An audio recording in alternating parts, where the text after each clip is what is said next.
అధ్యాయం మనకి ఏం తెలియజేస్తుందంటే మన అంశము దేవునితో నిబంధన. చెప్పండి, దేవునితో నిబంధన. ఇందులో ముఖ్యంగా చెప్పాలంటే 4 పాయింట్లు ఉన్నాయి. విధేయత, ఆరాధన, మహిమ. అదొక విధేయత, ఆరాధన, మహిమ. 21వ అధ్యాయం నుండి మనం పరిశీలన చేసుకుంటూ వచ్చినట్లయితే దేవుడు తన ఇశ్రాయేలు ప్రజలతో జీవిత విధానాన్ని తెలియజేస్తున్నాడు అన్నమాట. అర్థమవుతుందా? జీవిత విధానం అంటే ఎలా నడవాలి, నన్ను ఎలా ఆరాధించాలి అని నిబంధన అంటే ఒప్పందం చేసుకుంటున్నటువంటి వాడైనాడు.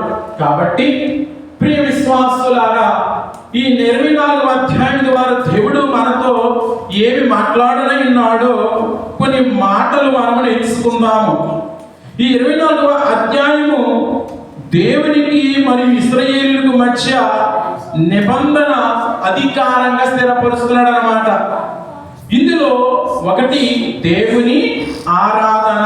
చెప్పండి, దేవుని ఆరాధన. 2 నిబంధన రక్తము. చెప్పండి. 3 దేవుని మహిమ. చెప్పండి, దేవుని మహిమ. 4 మోషే దేవుని సన్నిధిలో ఉండటాన్ని మనం చూస్తూ ఉన్నాం. ప్రియ విశ్వాసులారా, మొదటిదిగా మనం చూసినట్లయితే ఈ 24వ అధ్యాయము మొదటి పాయింట్ నిర్గమకాండము 24 1-2 వచనాల్లో మనం చూస్తే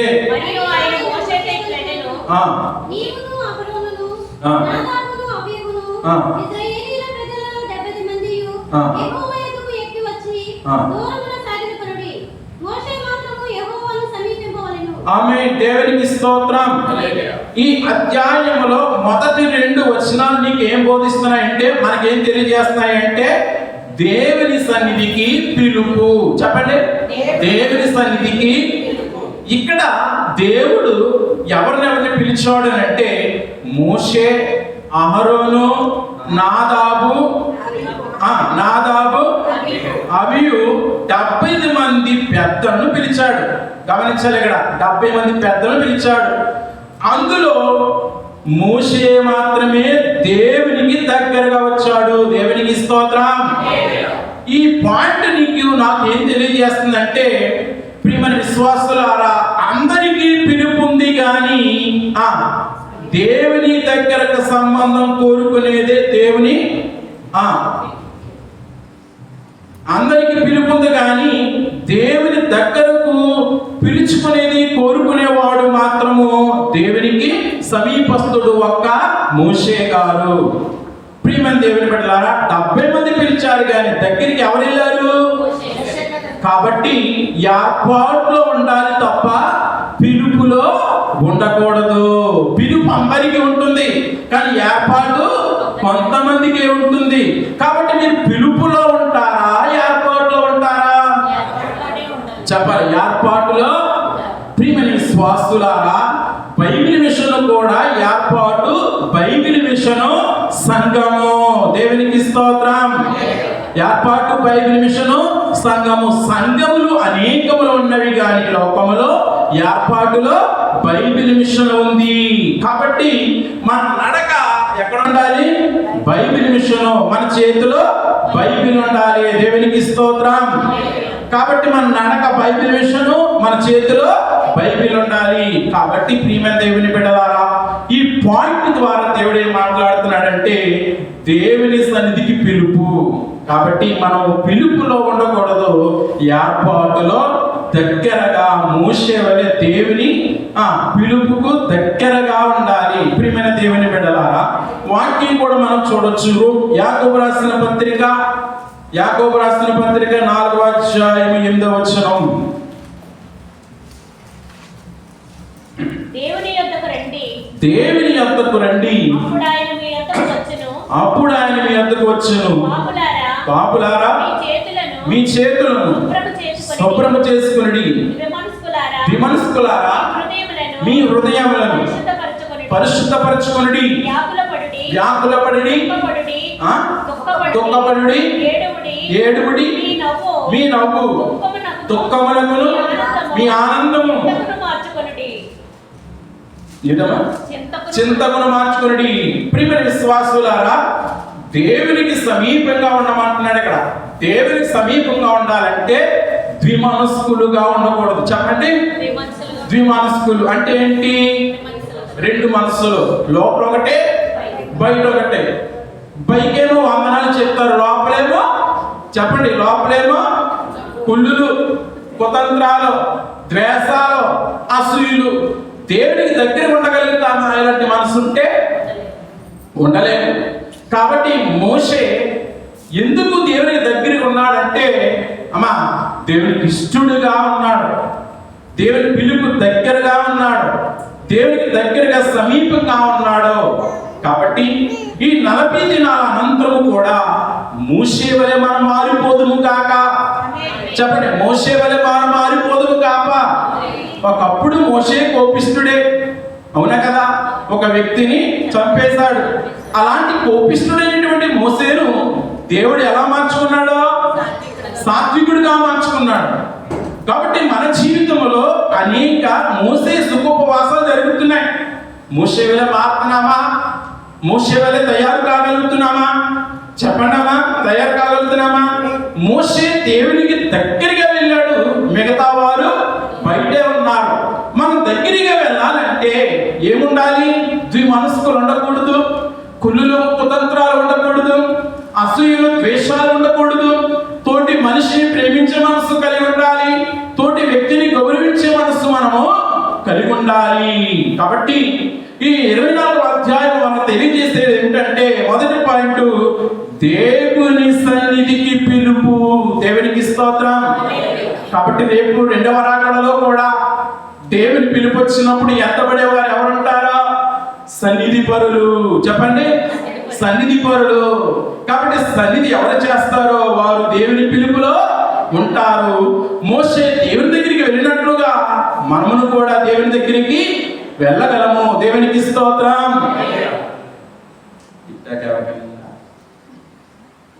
లైవ్ పెట్టండి, మనం చాలా మంది చూస్తారు ఎవరు. కాబట్టి ప్రియమైన విశ్వాసులారా, చెప్పండి, దేవుని సన్నిధికి పిలుపు. దేవునికి స్తోత్రం. ఎక్కడ జరుగుతుంది అర్థమవుతుందా? అవతలు పెట్టుకుంటాం, మనం పెట్టుకోవట్లేదు. గమనించి మనం దేవుని పరిచర్యలో కూడా ఇది ఒక సేవలో తోడ్పడాలి. అర్థమవుతుందా? మీకున్న తలాంతులు, టిక్టాక్ ఉంటే టిక్టాక్ లైవ్ పెట్టండి, అందరూ చూస్తా. తెలియట్లేదు బయలుమిషన్ గుంటూరు ఎక్కడ ఉందంటే ఫేమస్ టిక్టాక్ లో. దేవునికి స్తోత్రం. చెప్పండి, దేవుని సన్నిధికి పిలుపు. రెండవ పాయింట్ నిర్గమకాండం 24వ అధ్యాయము 3 నుండి 8 వచనాలు మనం చూస్తే, యెహోవా మాటలన్నిటిని విధులన్నిటిని ప్రజలతో వివరించి చెప్పాడు. దేవునికి స్తోత్రం. ఈ 3 నుండి 8 వచనాల్లో మనం కనిపించేది ఏమిటంటే, రెండో పాయింట్ దేవుని వాక్యానికి విధేయత. చెప్పండి, దేవుని వాక్యానికి విధేయత అంటే దేవుని ప్రజలు దేవుని మాట విన్నారు. విధేయత అంటే ఏంటి? వినటం, లోబడటం. రెండో పాయింట్ దేవుని వాక్యానికి విధేయత. ప్రజలు ఏం చేశారు? ఇక్కడ దేవుని మాట విన్నారు, ఏక మనసుతో అంగీకరించారు. మీరు వింటున్నారా దేవుని వాక్యాన్ని? చెప్పండి, వింటున్నారా? ఆన్లైన్ లో జరుగుతుంది కదా, వాట్సాప్ లో వింటున్నారా? పనులు చేసుకుంటూ కూడా కోటేమో వచ్చే వాళ్ళ పెట్టి వచ్చే వాళ్ళు పెడుతున్నారా? చెప్పండి. లేదా పైకి ఏదో హాజరు అవ్వాలి, కొడుతానే ఉంటున్నారు, కొట్ట ఎత్తకపోతే బాగోదు అని ఉంటున్నారా? ఏం చేయాలి? చెప్పాలి, ఏం చేయాలి? వినాలి. దేవునికి స్తోత్రం. ఏక మనసుతో వారు అంగీకరించారు. మోషే నిబంధన గ్రంథాన్ని చదివాడు. కాబట్టి మనం కూడా ఈ నిర్గమకాండ గ్రంథ ధ్యానాలను ఏం చేయాలి? మనం చదవాలి, అంగీకరించాలి, వినాలి. ప్రియమైన విశ్వాసుల ద్వారా వినటం మాత్రమే కాదు, ఆచరించడమే నిజమైన విశ్వాసము. వినటం మాత్రమే కాదు, ఆచరించడమే నిజమైన విశ్వాసము. యాకోబు పత్రిక 1:22 చూద్దాం. యాకోబు పత్రిక 1:22. మీరు వినువారు మాత్రమే ఉండి మిమ్మును మీరు మోసపరచుకున్నట్లు వాక్యానుసారముగా ప్రవర్తించు వారై ఉండవలెను. ఏమన్నాడు ఇక్కడ? మీరు వినువారు మాత్రమే ఉండక ఆ వాక్యానుసారంగా ఏం చేయాలి? మనం ప్రవర్తించాలి, నడుచుకోవాలి. వింటున్నారా? కాబట్టి ఈ యొక్క పాయింట్ మనకి ఏం చేస్తుందంటే, రెండో పాయింట్ ఏం తెలియజేస్తుందంటే, దేవుని మాట విన్నారు. మనం కూడా ఏం చేయాలి? వినాలి, ఏక మనసుతో అంగీకరించాలి. వింటున్నారా? ఏక మనసు చాలా అవసరం సంఘములో. ఒకరటు ఒకరిలాగా మనము ఉండకూడదు. గమనించాలి మీరు. ఏక మనసు మనం కలిగి ఉండాలి. అర్థమవుతుందా? ఒక ఎటు అంటే ఒక తెట్టు అంటూ ఉంటారు, అలా ఉండకూడదు. మనము మార్పు చెందిన పిల్లల వారే ఉండాలి. ఎన్నాళ్ళు చూసినా కూడా మనము అలాగ ఉండకూడదు. మన జీవితంలో మోషే వలె మారిపోవాలి. మోసే ఎలా మారిపోయాడో మనం కూడా అలా మారిపోవాలి. వాక్యాన్ని వినండి, వాక్యాన్ని గ్రహించండి, వాక్యానుసారంగా నడవండి. వింటున్నారా? వాక్యాన్ని చదవాలి. చదవటం మాత్రమే కాదు, ఆ విధముగా మనం ఎలా ఉండాలమ్మా? నడుచుకుని వారై ఉండాలి. దేవునికి స్తోత్రం. ఎంతమంది చదువుతున్నారు? అందుకే యెహోవా ధర్మశాస్త్ర గ్రంథమును దివారాత్రములు ధ్యానించువాడు ధన్యుడు. మీరు ధన్యులా? ధన్యులు. కాబట్టి చదివి ఏం చేయాలి? మనము ధ్యానం చేయాలి. ఖాళీగా ఉందా?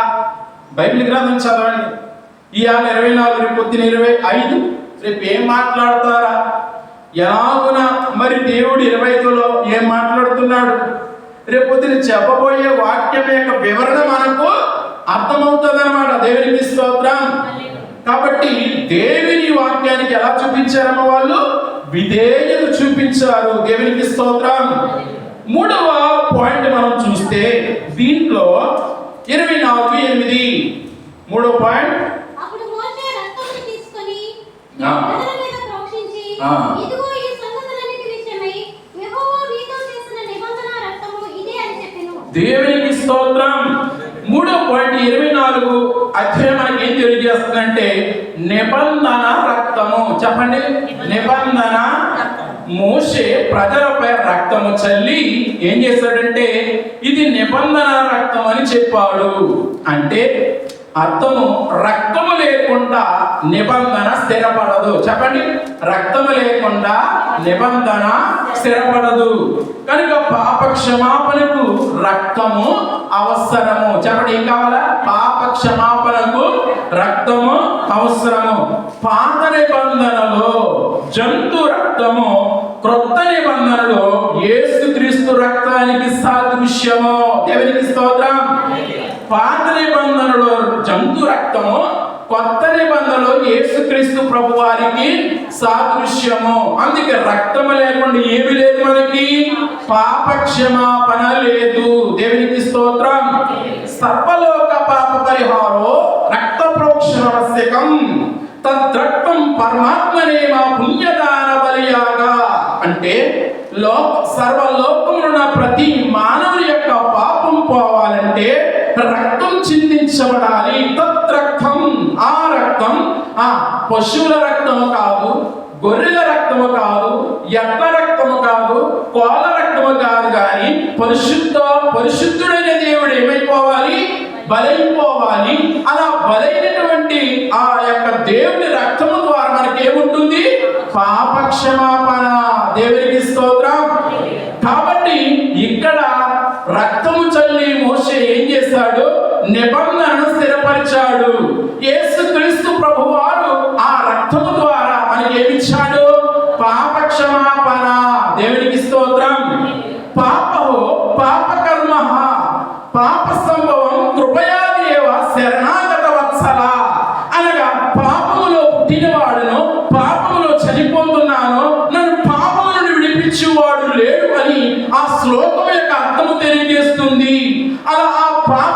చనిపోతే నరకానికి వెళ్ళిపోతాము. కాబట్టి సజీవుడైన యేసుక్రీస్తు ప్రభువారు నీ కొరకు నా కొరకు ఏం కార్చారు? రక్తమును కార్చారు. పాపహో నేను పాపమును పుట్టానయ్యా, పాపహో పాప కర్మము చేసి నేను అనుభవిస్తున్నాను. ఆ పాపము నుండి విడిపించి రక్షించే నాథుడు ఎవరున్నారు? యేసుక్రీస్తు ప్రభుల వారు. దేవునికి స్తోత్రం. ప్రియ విశ్వాసులారా, అందుకే వాక్యం అంటుంది 1 పేతురు 1వ అధ్యాయము 18-19 పిత్రపారంపర్యమైన మీ వ్యర్థ ప్రవర్తనను విడిచిపెట్టినట్లు వెండి బంగారముల వంటి క్షయ వస్తువుల చేత మీరు విమోచింపబడలేదు, కానీ అమూల్యమైన రక్తము చేత నిర్దోషమును నిష్కలంకమును గొర్రెపిల్ల వంటి క్రీస్తు రక్తము చేత మీరు విమోచింపబడితిరి. దేవునికి స్తోత్రం. అమూల్యము అంటే వెలకట్టలేనిది అని అర్థం. అర్థమవుతుందా? వెలకట్టలేని రక్తం. అలాంటి పరిశుద్ధుడైన యేసు ప్రభు యొక్క రక్తము ద్వారా మనం కొనబడ్డాం, మనం కడగబడ్డాం, మనం శుద్ధీకరించబడ్డాం. ఆ మోషే ప్రజల మీద రక్తము చల్లి నిబంధన స్థిరపరిచాడు. యేసుక్రీస్తు ప్రభువే గొర్రె పిల్ల తన రక్తము ద్వారా మనకి ఏం చేశాడు? తండ్రికి మనకు నిబంధన స్థిరపరిచాడు. దేవునికి స్తోత్రం. క్రీస్తు యేసునందున్న వారికి ఏ శిక్షయో విధి లేదు. దేవునికి స్తోత్రం. ఏ శిక్ష కూడా మన మీద అధికారం లేదు. కాబట్టి ఈ 24వ అధ్యాయం యొక్క వృత్తాంతం ఏమిటి అంటే, మూడవది నిబంధన రక్తము. దేవునికి స్తోత్రం. 4వ పాయింట్ మనం చూద్దాం. 4వ పాయింట్ నిర్గమకాండం 24:9-11 చూస్తే అబీహు ఇశ్రాయేలు పెద్దలలో 70 మందియు ఎక్కిపోయి ఇశ్రాయేలు దేవుని చూసిరి. ఆయన పాదముల క్రింద నిగనిగలాడు నీలమయమైన వస్తువు వంటిదియు ఆకాశ మండలపు తేజము వంటిదియు కనబడెను. దేవునికి స్తోత్రం. 4వ పాయింట్ ఏం తెలియజేస్తుందనంటే, దేవుని మహిమ చూడటం. చెప్పడమా? దేవుని మహిమను చూశారు. ఎవరు చూశారు? చెప్పండి, ఎవరు చూశారు? పెద్దలు దేవుని మహిమను చూశారు. 40 రోజు ఆయన సన్నిధిలో భోజనం చేశారు. కాబట్టి దేవునితో ఎవరైతే సహవాసం చేస్తారో, దేవునితో ఎవరైతే మనం సన్నిధిలో గడుపుతారో వారికి ఏముంటుంది? చూచే అనుభవం. దేవునికి స్తోత్రం. చూచే అనుభవం అంటే ఆశీర్వాదం. పరిశుద్ధతతో వచ్చిన వారికి దేవుడు తన మహిమనిస్తాడు. కాబట్టి మనం కూడా దేవుని మహిమను చూడాలా వద్దా? చెప్పండి, చూడాలా వద్దా? చూచే అనుభవం కలిగి ఉండాలి మనం. అలా చూచే అనుభవం ఎక్కడ మనకు ఉంటుందంటే, దేవుని సన్నిధిలో. సన్నిధి చేస్తే ఖచ్చితంగా ప్రభువుని మనం చూచే అనుభవము కలిగి ఉంటాము. దైవజనుడు దేవదాసయ్య గారు నేర్పినటువంటి సూక్ష్మ ప్రార్థనలో ఏముంది? దేవా నాకు కనబడము, నాతో మాట్లాడము. దేవా అందరికీ కనబడము, అందరితోనూ మాట్లాడము.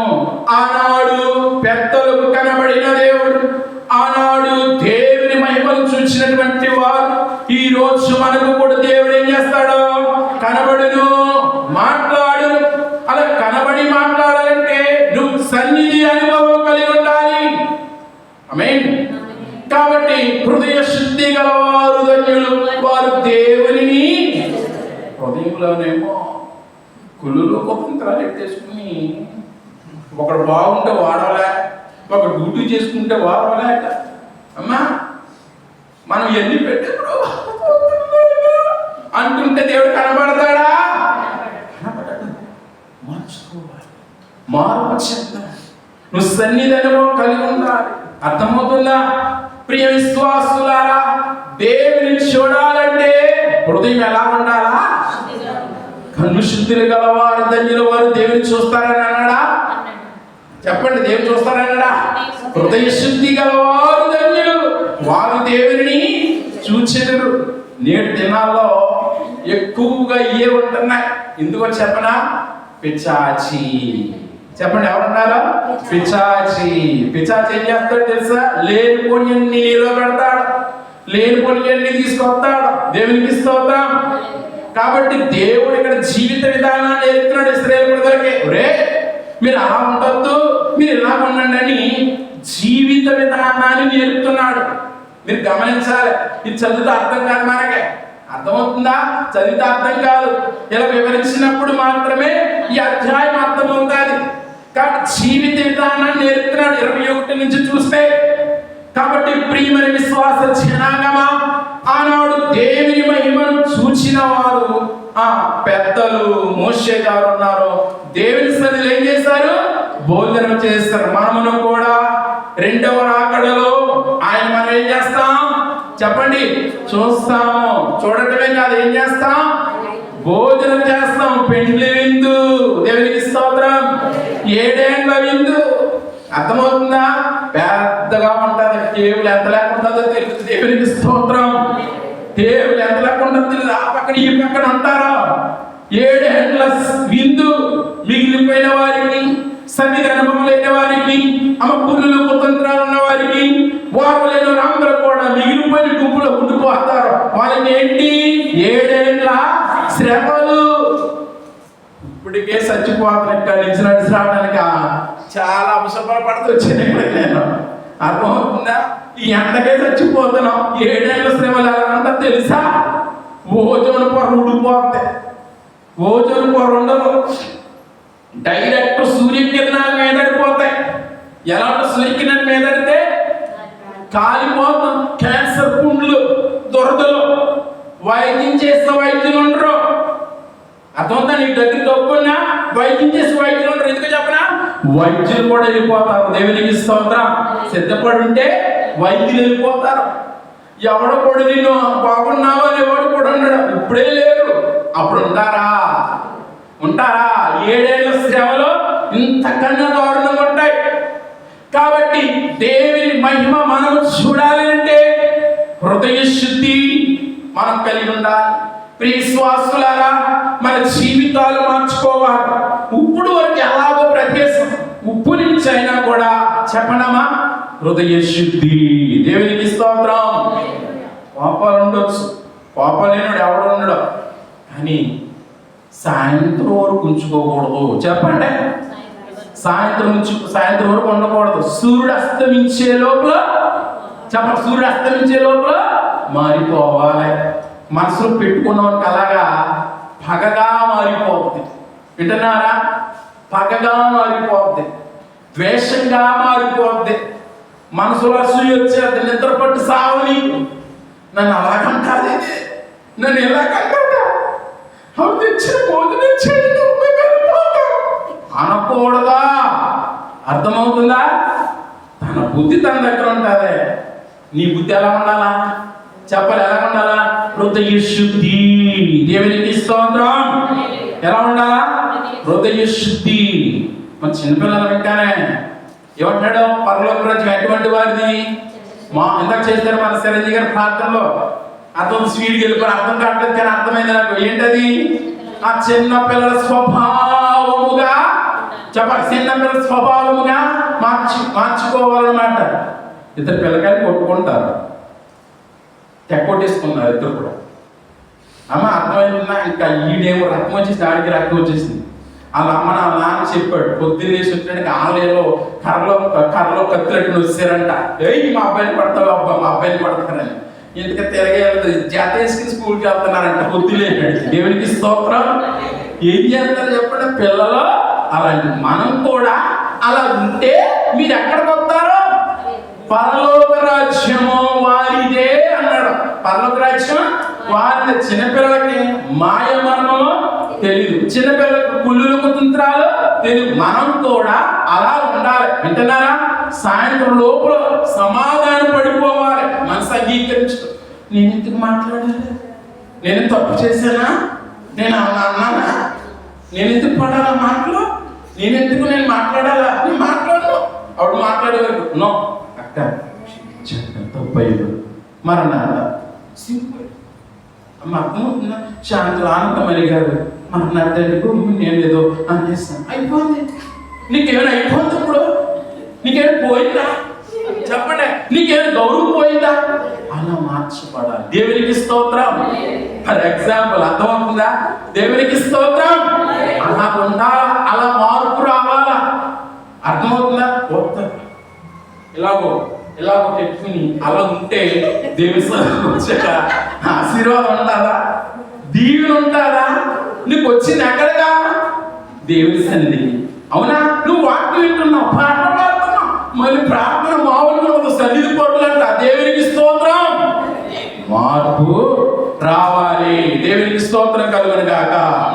ఇంకా 5వ పాయింట్ మనం చూస్తే, చివరి పాయింట్ 5వ పాయింట్, మోషే పర్వతముపై ఉండుట. చెప్పండమ్మా, మోషే పర్వతముపై ఉండుట. నిర్గమకాండము 24:12 నుండి 18 వచనాలు సారాంశం మనం చూస్తే, అప్పుడు యెహోవా మోషేతో ఇట్లనెను, నీవు కొండ ఎక్కి నా యొద్దకు వచ్చి. దేవునికి స్తోత్రం. కొండ ఎక్కి నా యొద్దకు వచ్చి అంటే 5వ పాయింట్, మోషే పర్వతముపై ఉండటం మనం చూస్తున్నాం. అంటే దేవుడు మోషేను పర్వతం పైకి పిలిచారు. గమనించాలి మీరు ఇక్కడ. 40 రోజులు దేవుని సన్నిధిలో ఉన్నాడు. ఈ వచనాల భావమే చెప్తున్నా. దేవుని మహిమ అగ్ని వలె కనిపించింది మోషే గారికి. ఎంత సన్నిధి చేస్తే, ఎంత సద్దుగా ఉంటే, ఎంత పరిశుద్ధంగా ఉంటే దేవుని పర్వతం ఎత్తాడు, దేవుని చూస్తాడు. నన్ను చూస్తే చచ్చిపోతారు అన్నాడు. కానీ ఏం చేశాడు మోషే గారు? దగ్గరికి వెళ్ళి 40 దినాలు దేవుని సన్నిధిలో గడిపాడు. అయ్యగారు అన్నారు, మోషే ఎంత సన్నిధి పరుడో మనము అంత సన్నిధి పరులం అయితే దేవుని చూస్తాము. దేవునికి స్తోత్రం. అయ్యగారు మరో మాట అన్నారు,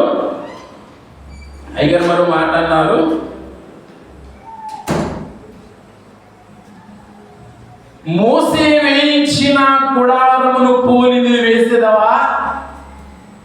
మోషేకి ఏం చెప్పాడు దేవుడు? గుడారం వేయమని చెప్పాడు.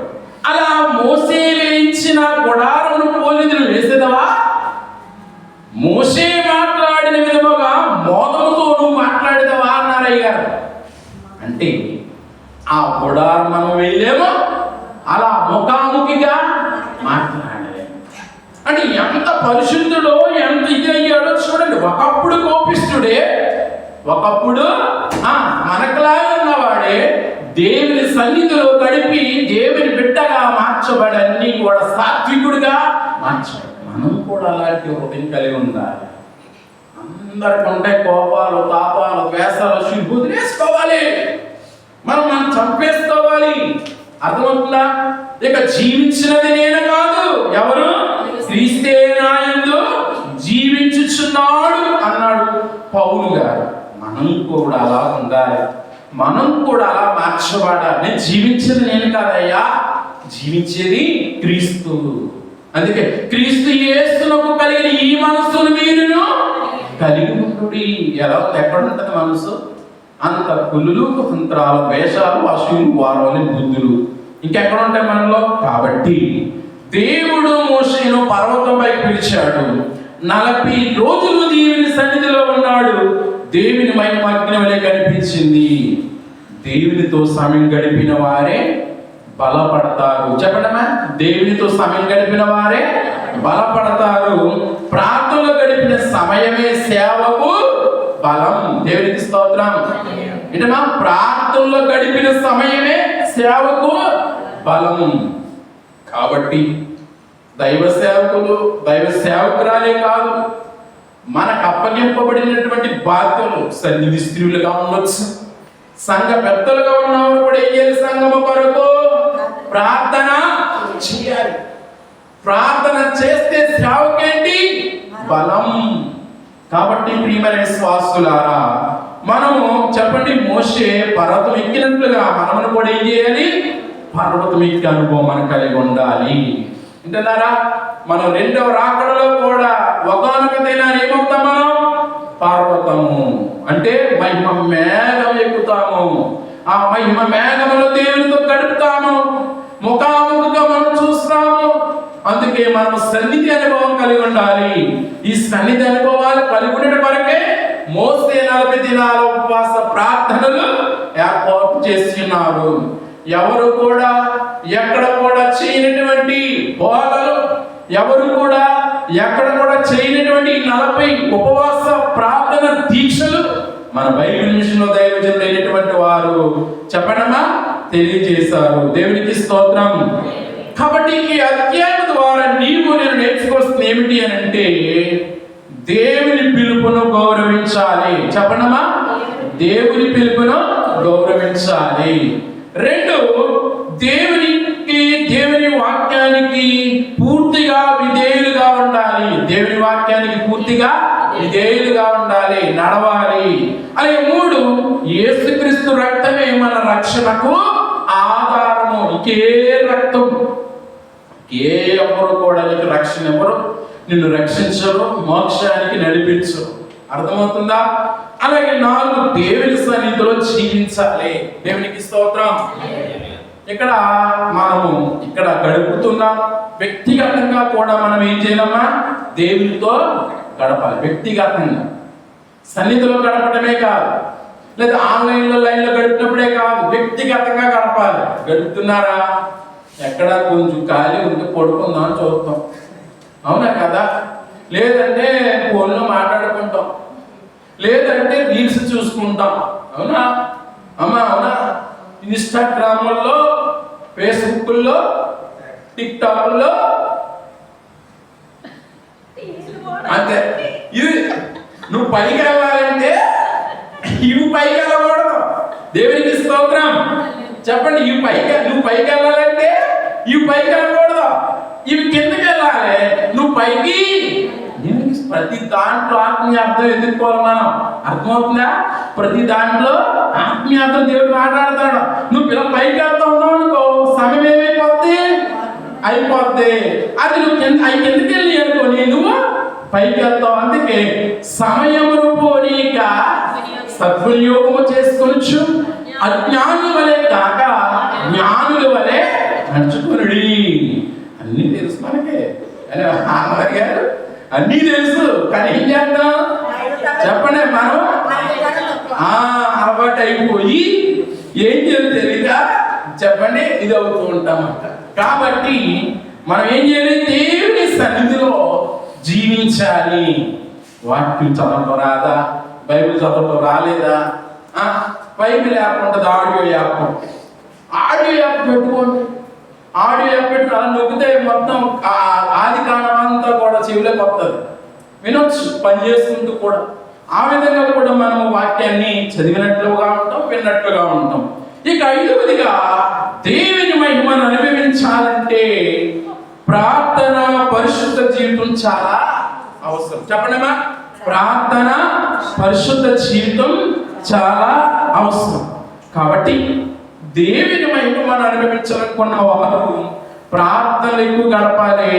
అలాగే పరిశుద్ధ జీవితం చాలా అవసరం. ప్రియమైన దేవుని బిడ్డలారా, మీ మధ్య 3 ప్రశ్నలు నేను వేస్తున్నాను. ఈ అధ్యాయాన్ని బట్టి నేను దేవుని వాక్యాన్ని వింటున్నానా లేక ఆచరిస్తున్నానా? చెప్పండి. వింటున్నారా? ఆచరిస్తున్నారా? No answer. అవునా? No answer. 2, యేసుక్రీస్తు రక్తం విలువను గుర్తించి జీవిస్తున్నావా? యేసుక్రీస్తు రక్తం విలువను ఇంకా గుర్తించామా లేదా? ఆ రక్తం వల్ల మనకెంత పాపక్షమాపణ, పరిశుద్ధ జీవితం, దేవునితో ముఖాముఖిగా దేవుని సన్నిధికి వెళ్ళే అనుభవాన్ని యేసుప్రభువు వారు ఇచ్చారు. నిజంగా చెప్తున్నాను, ఆయన లేకపోతే, యేసుప్రభుని దేవుడు మనం లేకపోతే నువ్వంటూ లేవు, నేనంటూ లేవు. మోక్షానికి మార్గమే లేదు. అర్థమవుతుందా? మోక్షానికి మార్గం లేదు. ఇంకా జనాలు గ్రహించక, ఇంకా దేవుని తెలుసుకోక, ఇంకా నిజమైన దేవుని అర్థం కాక ఎక్కడెక్కడో వెతుక్కుంటున్నారు, వీటిని వెతుక్కుంటున్నారు. అర్థమవుతుందా? నేను వెతికిన వారికి దొరికి తిని. దేవునికి స్తోత్రం. ఏంటమ్మా వెతికిన వారికి దొరికితిని. ఇంత గట్టిగా అరుతున్నా కూడా కొంతమంది బద్ధకంగా నిద్రపోతూ ఉన్నారు. అవునా? నిద్రపోకండి. పిచాచి ఇది నీ పని. చెప్పనమ్మా, పిచాచి ఇది నీ పని. ప్రతిరోజు మరో ప్రశ్న, ప్రతిరోజు దేవుని సన్నిధిలో సమయం గడుపుతున్నావా? చెప్పండి, సమయం గడుపుతున్నావా? ఏది? ఇప్పుడు ఇలా ప్రార్థనకు వచ్చినప్పుడా, లేకపోతే రానేకో, లేకపోతే చిట్టక్క గారు ఫోన్ కలుపుతున్నప్పుడు అదే సన్నిధిలో గడపటమా? చెప్పడమ్మా, అదే సన్నిధిలోనా? వ్యక్తిగతంగా బైబిల్ మిషన్ వారు ఇంకొక తెల్లవారుజామున సన్నిధి చేస్తారు, గడపాలి. గడిపితే మోకాలు లొంగితే నీ శరీరం వంగుతుంది. వింటున్నారా? మోకాలు లొంగితే నీ శరీరం వంగుతుంది. కాబట్టి దేవుని సన్నిధిలో వ్యక్తిగతంగా గడపాలి. దేవునికి స్తోత్రం. లోకానికి గుర్తుపెట్టుకున్న మాట, లోకానికి అందంగా కనబడాలంటే మేకప్ అద్దాలి. దేవునికి అందంగా కనబడాలంటే శరీరం నలగగొట్టుకోవాలి. దేవునికి స్తోత్రం. వింటున్నారా? దేవునికి అందంగా కనబడాలంటే శరీరం నలగొట్టుకోవాలి. లోకానికి అందంగా కనబడాలంటే మేకప్ అద్దాలి. అర్థమవుతుందా? దీంట్లో చాలా అర్థం ఉంది. చిన్న మాటే కానీ. మరో ప్రశ్న, నా జీవితంలో దేవుని మహిమను కనిపిస్తుందా? నా జీవితంలో దేవుని మహిమ కనిపిస్తుందని మనం ప్రశ్న చేసుకుందాం, సరిదిద్దుకుందాం, సరి చేసుకుందాం. ఇంకా కూడా అలా ఉన్నామేమో. ఈ 24 అధ్యాయం ద్వారానైనా దేవుని సన్నిధిలో గడపటానికి, పరిశుద్ధంగా జీవించడానికి, దేవుని మాటలు వినటానికి, దేవుని యొక్క మహిమను చూడటానికి ఈ మోసే ఉపవాసాలు మనకు ఉపయోగపడతాయి. అటు ధన్యత ప్రభు మనకందరికి అనుగ్రహించును గాక. దేవా నీకు వందనాలు, స్తోత్రములు. ఇంతవరకు నిర్గమకాండం 24 అధ్యాయం ద్వారా మీరు మాతో మాట్లాడారు. ఈ 24 అధ్యాయం మాకు బోధించిన బోధ, నిబంధన రక్తము, దేవుని పిలుపు, దేవుని మహిమ, మోషే దేవుని సన్నిధిలో ఉండే అనుభవం నేర్చుకున్నాం. మేము కూడా రీతిగా నేర్చుకునే బాధ్యతను మాకు దయచేయమని యేసు నామమున అడిగి వేడుకొనుచున్నాము తండ్రి. ఆమేన్. మరణాతా. బోలో క్రీస్తు మహారాజుకి, బోలో క్రీస్తు మహారాజుకి, ఫాదర్ అండ్ దేవదాస్ అయ్య గారికి.